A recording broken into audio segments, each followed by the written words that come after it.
is Jeff. I just wanted to kind of reach out and give a quick little, I guess, get on my soapbox. This is totally unscripted and unrehearsed. I wanted to kind of raise awareness, I would say, regarding kidney disease. My wife had recently made a post on Facebook that was putting my life in perspective, what my challenges are, what my struggles are.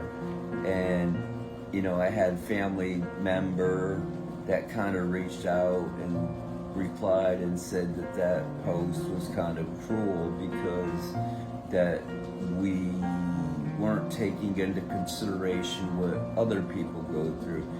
You know, the point of the post was to put my life into perspective, was kind of to put the life of someone who has kidney disease, life into perspective. That really was an unnecessary comment, and it is very disturbing. And it, you know, kind of makes me, again, think that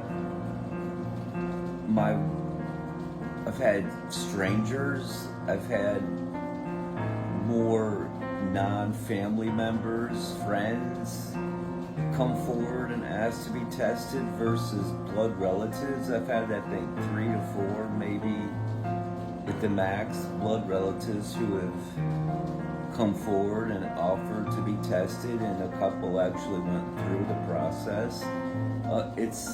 It's sad because there needs to be education, as I would say, that when you have kidney disease, there's basically 3 options. You have dialysis, you get a transplant, or you just die. I don't think people get that. So that's, you know, one reason people ask me, why did you create the Kidney Playbook website? Well, one is to raise awareness, 2, education. That's why I wrote these 2 books right here. This being my first, and this being my second. Not to make me rich, not to make me famous, not to make me some shady actor or actress who's out there committing crimes and, you know, doing just sick things. This is real. I am trying to be real. I've given away so many copies of this to people who can't afford it, because simply I want them to have something in their hand, in their arsenal, to help them understand and feel better and feel like they're not alone, because this disease can create a lot of solitude. People are ashamed of having needles in their arms to stay alive. They're ashamed of the size and access to get like mine. They're ashamed of the scars from all the surgeries. Like me, I've had over 10 surgeries in one arm just so that I can stay connected to a machine, just so that I can stay alive. You know, I don't know anything about MS. I don't know much about diabetes. I don't know much about a lot of other illnesses, but I can tell you the one thing that kind of is frustrating is that if you don't have cancer, your illness doesn't exist, and it shadows what really is other illnesses that are out there. Kidney disease is probably one of the top 3 killers of people. If you're not dying because you're waiting for a transplant, you're dying from cardiovascular issues. People don't get it. That's why I wrote the book. That's why I have the website. For people with cancer, there can be a light at the end of the tunnel.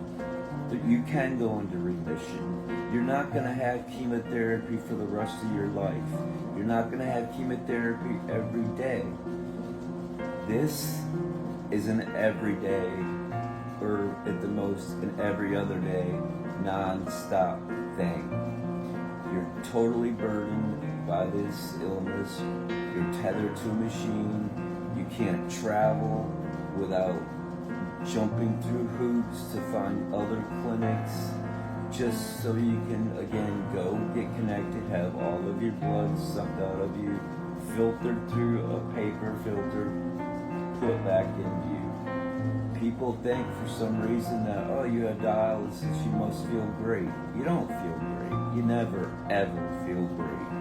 This disease makes life extremely difficult. And I'm not looking for pity. I'm not looking to be a martyr. Again, I'm trying to educate you. I'm trying to raise awareness. It's a challenge to get up every day for me personally, work 40 plus hours at a very demanding job, have to come in, have my wife hook up all the equipment, have her cannulate me. It's not an easy thing for her. It's not an easy thing for me. And then when she goes to make a post where she's trying to put things into perspective, and you have a relative who's reaching out and saying that that's cruel, no, I think the cruelness is coming from that family member. You're not defending your nephew. You're not supporting your nephew. You're kind of belittling the situation and knocking his wife's comments and concern down into absolute just nothingness. You know, that is a whole other story, but you know, the point is that these two books were written for education, again, for awareness. The website, thekidneyplaybook.com, has information, has products that'll help you with your health, with your kidney disease. These are just things that I want you, the viewer, to go check out. It would be fantastic if you would buy the book, or books. I just want people to know and to understand that this disease is all about what it encompasses and how it will change a person's life forever. I'm waiting for my third transplant. I've been back on dialysis for almost 5 years.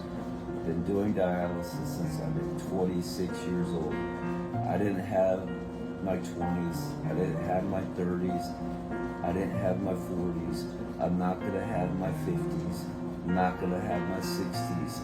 I'm not going to have those blessings like most people with good health have. So my suggestion to you is, if you have good health, you appreciate it and respect it, because it can be taken from you at any time.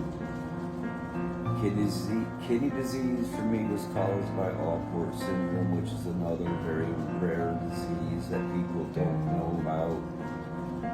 But it's something that you should check out and maybe read about. But if you're my friend on Facebook, or if you follow me on Twitter, or if you're a connection on LinkedIn and you're seeing this video and it somehow upsets you, I cannot say I'm sorry, because I'm trying to make this hit home. You know, this is my life. I'm doing with it what I can. I think I've been successful at it. I have a home.